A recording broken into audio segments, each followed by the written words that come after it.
Hello everyone, welcome to economics by Vishan Arpita. So आज की video के अंदर जो हम टॉपिक देखेंगे that is recommendations and impact of the 14 finance commission.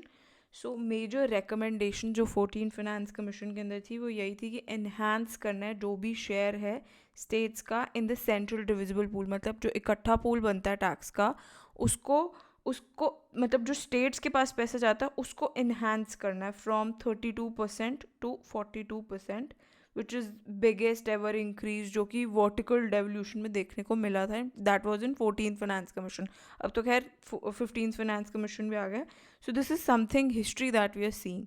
So 12th finance commission के अंदर 30.5% था, which was 1% hike from the previous finance commission. 13th finance commission के अंदर 32% था, विच इज़ 1.5% का हाइक।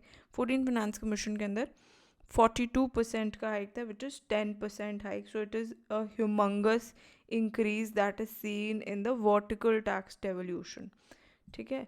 सो डिविजिबल पूल का मतलब पहले समझ लेते हैं what is exactly divisible pool. So divisible pool जो होता है that is a portion of the gross tax revenue. जो भी पूरा टैक्स रेवेन्यू होता है उसका पोर्शन जो कि डिस्ट्रीब्यूट होता है between the centre and the state. इसके अंदर सारे टैक्सेस रहते हैं एक्सेप्ट जो भी सर चार्जेस होते हैं उसको हटा दो.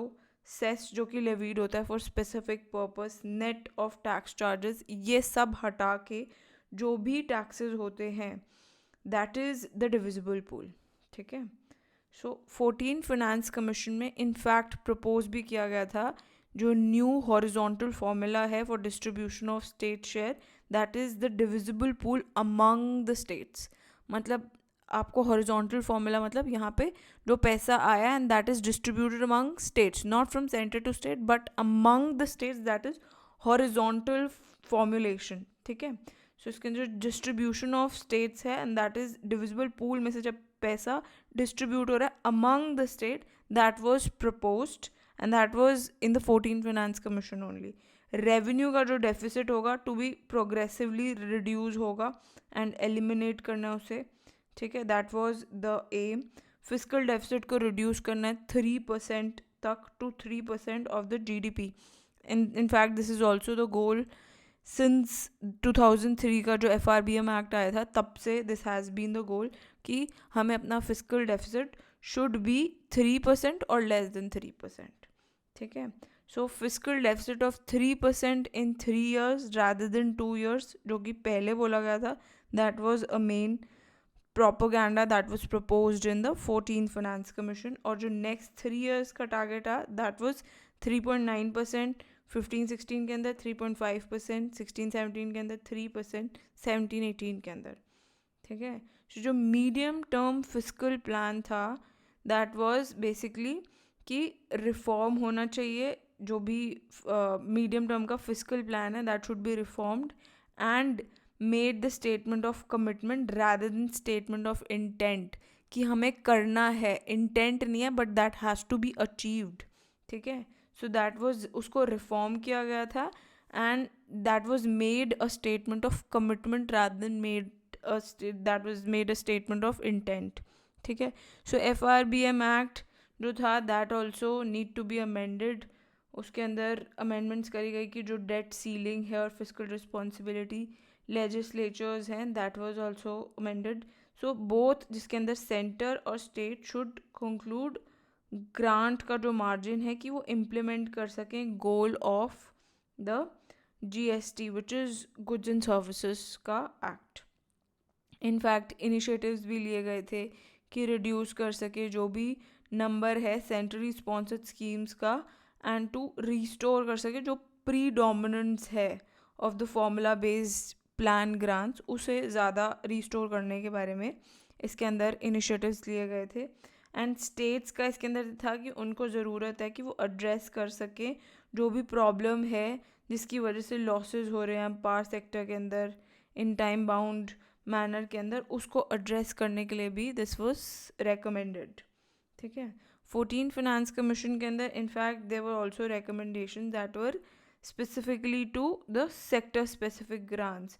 सो जो भी सारे ट्रांसफर्स थे विच एवर सेक्टर के हों they were considered necessary and they should be address through different institutional arrangement that was proposed in the 14th Finance Commission. So इसका impact क्या होगा? Impact of 14th Finance Commission कि there has been an increase in the grants, जो भी centrally sponsored से scheme से जो भी grants थे that has increased in the recent years. So ऐसे grants को ज़रूरत थी कि states जो हैं वो बनाएं कुछ matching contributions and they do not give them an autonomy कि वो डिज़ाइन कर सकें या इम्प्लीमेंट कर सकें स्कीम को. So they were all one size fit all schemes के से रिलेटेड था कि as it is not tailor to specific ground level requirement and it was basically one size fit all scheme से related था ये.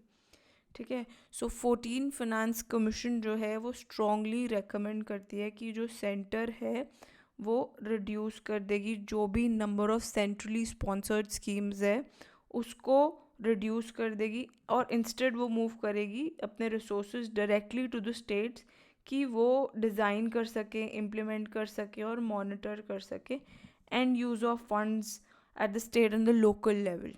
ठीक है. So now let's talk about the cooperative federalism which is talked about in the 14th Finance Commission. इसका यही M था कि जो प्रेजेंट गवर्नमेंट है वो बेस्ट सर्व करेगी through the formula based and non discretionary transfers जैसे टैक्स डेवल्यूशन, जिसके अंदर वो इंक्रीज कर देगी अपना टैक्स रेट, जिससे क्या होगा that will be an important step toward shifting the institutional mechanism, जिससे ट्रांसफ़र होगा and that will promote states का जो फिजिकल ऑटोनमी है उनको खुद को ऑटोनमी मिलेगी कि they will get the fund so they will think about the welfare. So that was something it was talked about in 14th Finance Commission and that is basically the cooperative federalism. Now let's see the questions. This was a question that was asked in 2015. The question is with reference to the 14th Finance Commission, which of the following statement is / correct? So इसके अंदर है कि it has increased the share of states in the centre divisible pool from 32 to 42%, which is 10% का increase हुआ था, which is true. ठीक है. So it has also recommended concerning sector specific grants. So इसका जो आंसर है that is very obvious. We have seen option A which is basically first वाला option जिसके अंदर 10% का इंक्रीज हुआ था. ठीक है. So the same thing is written कि नॉर्मली 14th फिनेंस कमीशन जो है वो बेसिकली क्या रेकमेंड करता है, 5 चीज़ें रेकमेंड करता है. First is it talks about the revenue deficit, disaster relief, local bodies के बारे में बताता है, sector specific schemes and state specific schemes. But 14th finance commission है वो सिर्फ 3 चीज़ों के बारे में बताता है. ये तो जो अभी हमने ऊपर वाले पढ़े दैट वाज फिनेंस कमीशन क्या बोलता है, but 14th finance commission only talks about the 3 things which is post devolution, revenue deficit, local government and disaster management. ठीक है. आई होप आपको अच्छे से समझ में आया होगा the recommendations of the 14th Finance Commission. Thanks for watching. Bye bye.